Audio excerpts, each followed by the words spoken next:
अस्सलामु अलैकुम वरहमतुल्लाहि वबरकातुहू। मैं हूँ होम्योपैथिक डॉक्टर मोहम्मद अकील सैफ़ी।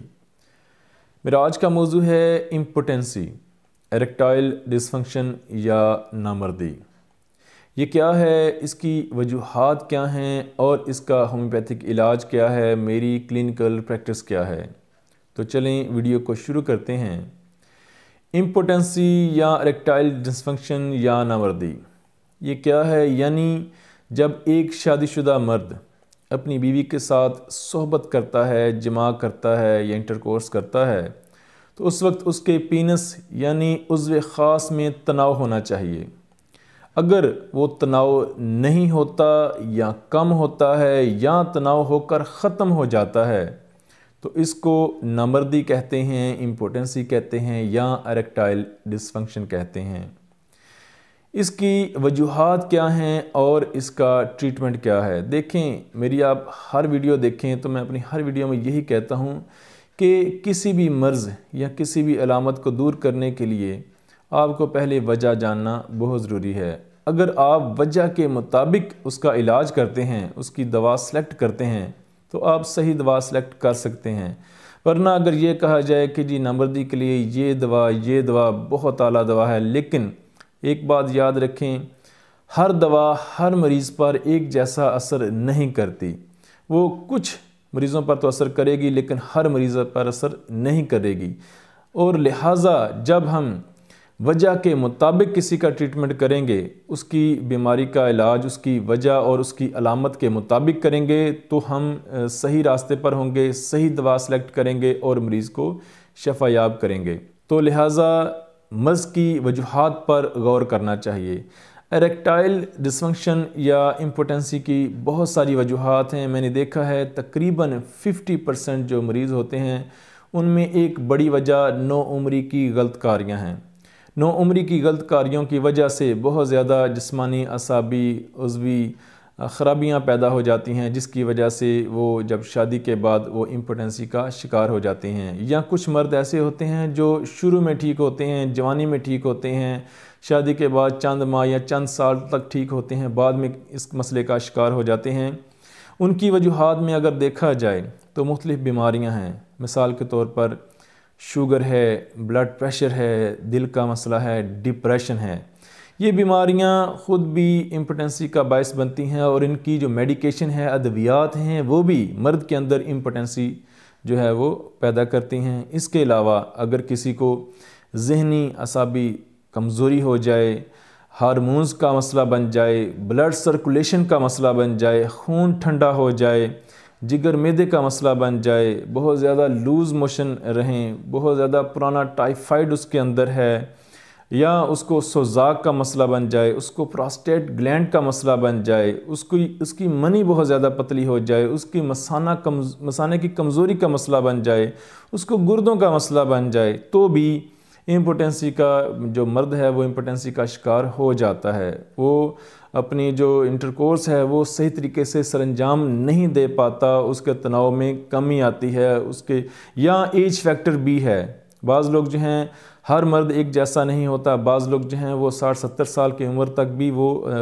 बिल्कुल मर्द होते हैं, वो बिल्कुल सोबत जो है वो सही तरीके से करते हैं, लेकिन बाज़ जो हैं वो 20-25 साल या 30-40 साल तक भी जो हैं वो कमज़ोर पड़ जाते हैं। या एज फैक्टर भी है, जैसे जैसे मर्द की उम्र बढ़ती जाती है वो इम्पोटेंसी का शिकार हो जाता है। तो लिहाजा अगर जवानों में ये मसला आए और आप देखें कि उसकी वजह क्या है, उसको कौन सी, या तो अगर बचपन की गलत कारियाँ हैं या कोई बीमारी है, बीमारी के असरात हैं, या जो भी जहाँ पर जो मसला है, जो वजह है, उसके मुताबिक उसका ट्रीटमेंट करना है। चंद अद्वियात पर बात करता हूँ जो मैं अपनी क्लिनिकल प्रैक्टिस में ज़्यादा इस्तेमाल करता हूँ। मेरे पास जब इस तरह के पेशेंट आते हैं तो जब मैं देखता हूँ कि अगर वो नौउम्री की गलत कारियों की वजह से आए हैं, नौउम्री की गलत कारियाँ करते रहे हैं, अक्सर लोग ये इजहार करते हैं कि सर डॉक्टर साहब हम नौउम्री में गलत कारियाँ करते हैं, जिसकी वजह से हम जब हमारी शादी हुई है तो हमें ये इम्पोटेंसी का मसला शुरू हो गया है, हमारा तनाव जो है वो नहीं होता या बरकरार नहीं रहता। तो उनको मैं बफूराना 1M इस्तेमाल करवाता हूँ। बफूराना 1M जो है वो वीकली इस्तेमाल करवानी है। वीकली 5 कतरे 2 घूंट पानी में इस्तेमाल करवाएं और हफ्तावार मुसलसल इस्तेमाल करवाते रहें। बफूराना के बाद अगर कोई दूसरी अद्वियात है, दूसरी अद्वियात की तरफ चलते हैं, तो दूसरी दवा जो मैं इस्तेमाल करवाता हूँ वो ये है कि बहुत सारे लोग जो हैं वो बीमारियों के बाद बदअसरात की वजह से वो आते हैं, उनको मैं सल्फ़र 30 इस्तेमाल करवाता हूँ। सल्फ़र 30 सुबह रोज़ाना खाली पेट इस्तेमाल करवानी है और मुसलसल करवानी है तकरीबन 1-2 माह। इससे उनके जो अंदर बहुत सारे बीमारियों के जो अद्वियात के असरात होते हैं, बीमारियों के बाद कमज़ोरी रह जाती है, वो ठीक हो जाता है और वो इम्पोटेंसी जो है उनकी ठीक हो जाती है। इसके अलावा मैंने देखा है कि बहुत सारे लोग जो हैं वो जिस्मानी असाबी कमज़ोरी या शुगर की कमज़ोरी का बायस बन जाते हैं। ठीक है, शुगर की वजह से उनको इम्पोटेंसी का मसला है या जिस्मानी असाबी कमज़ोरी है, उनको यूरिन जो है वो बहुत ज़्यादा आता है, यादाश्त उनकी बहुत कमज़ोर है, हाफ्ज़ा बहुत कमज़ोर है, मायूसी का वो बहुत ज़्यादा शिकार रहते हैं, तो उनकी दवा एसिड फास है। एसिड फास भी 1 ml में पहले 1 हफ़्ता रोज़ाना 5 कतरे इस्तेमाल करवाएं थोड़े से पानी में, बाद में हफ्तावार इसको कर दें और हफ्तावार एक डोज जो है वो मुसलसल 2-4-6 माह तक मुसलसल इस्तेमाल करवाएं। एसिड फास बेहतरीन है दिमागी असाबी कमज़ोरी के लिए। इसके अलावा एक और मेडिसिन है जैल्सीमम।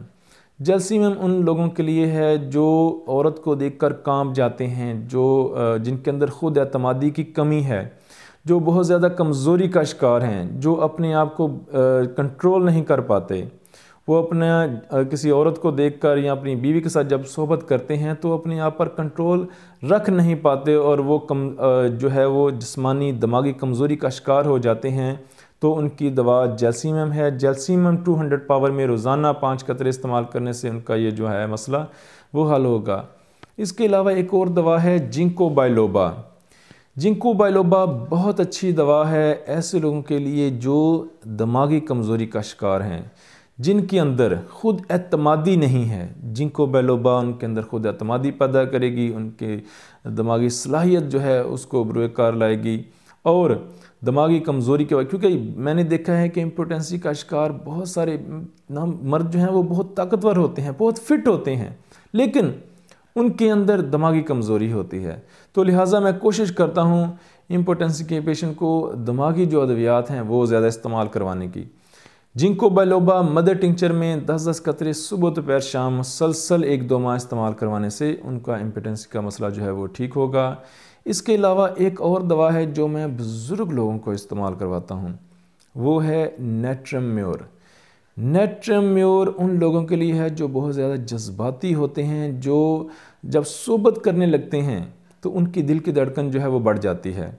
उनकी दिल की धड़कन बढ़ने की वजह से वो अपने ऊपर कंट्रोल नहीं कर पाते और उनका जो है तनाव में कमी आ जाती है, उनका ब्लड प्रेशर बाज़ दफ़ा ज़्यादा हो जाता है या बाज़ दफ़ा लो हो जाता है, तो उनको ये इम्पोटेंसी का मसला बनता है। तो उनको मैं नेट्रम म्योर 30 ताकत में रोज़ाना एक ख़ुराक इस्तेमाल करवाता हूँ। और मैंने ऐसे बुज़ुर्ग देखे हैं कि जिनको मैंने नेट्रम म्योर उनकी दिल की धड़कन के लिए दी, ब्लड प्रेशर के लिए दी, या उनकी कमज़ोरी के लिए दी, या उनके जज्बातीपन के लिए दी, या उनकी कब्ज़ कॉन्स्टिपेशन के लिए दी, तो उन्होंने कहा कि बेटा तुम्हें नहीं पता ये जो दवा है ना, ये नेट्रम म्योर, इसने तो ये काम भी कर दिया है, ये तो बड़ी कमाल दवा है। यानी नेट्रम म्योर जो है उसने उनकी दिल की धड़कन को ताकतवर किया है और उनका जो तनाव है, उनकी ब्लड सर्कुलेशन जो है वो ठीक हुई है और उनका जो है वो मसला जो है वो ठीक हुआ है, इम्पोटेंसी का मसला ठीक हुआ है। इसके अलावा मैं एक और दवा इस्तेमाल करवाता हूँ ऐसे लोगों के लिए जिनको ब्लड सर्कुलेशन यानी खून के ठंडेपन की वजह से उनका जिस्म ठंडा हो चुका है, उनके असाब ठंडे हो चुके हैं, तो एसिड फास्ट इस्तेमाल करवाएं। अगर ब्लड ठंडा हो चुका है, ब्लड सर्कुलेशन में कमज़ोरी है, बीपी लो रहता है और इम्पोटेंसी का मसला है, तनाव में कमी आती है, तो रस्टाक्स 200 रोज़ाना रात को थोड़े से नीम गर्म पानी में इस्तेमाल करवाएं। रस्टाक्स 200 मुसलसल इस्तेमाल करने से इम्पोटेंसी का जो मसला है, अगर ब्लड सर्कुलेशन की कमज़ोरी की वजह से है तो वो ठीक हो जाएगा। इसके अलावा एक और दवा है एग्नस कास्टस। एग्नस कास्टस उन मर्दों के लिए है जिनको सुजाक का मसला बन जाता है। जिनको सुजाक का मसला बन जाए यानी गनोरिया का मसला हो और उसके बाद उनको जो है इम्पोटेंसी का मसला बन गया है, तो आप उसको एग्नस कास्टस 1 m में दें। एग्नस कास्टस 1 m में हफ्तावारी खुराक दें और चंद माह मुसलसल इस्तेमाल करवाने से उनका ये जो मसला है, जो सुजाक की वजह से इम्पोटेंसी का मसला बना है, वो उनका ठीक हो जाएगा। अगर किसी को मैदे जिगर का मसला है, आंतों का मसला है, पट्ठों का मसला है, नाफ या नलों का मसला बन जाता है और उनके पट्ठों में खिंचाव है, आंतें सही तरीके से काम नहीं करती, कभी कब्ज़ रहती है तो कभी दस्त रहती है और उनको जो है इम्पोटेंसी का मसला है, तो उनकी दवा लाइकोपोडियम बनती है।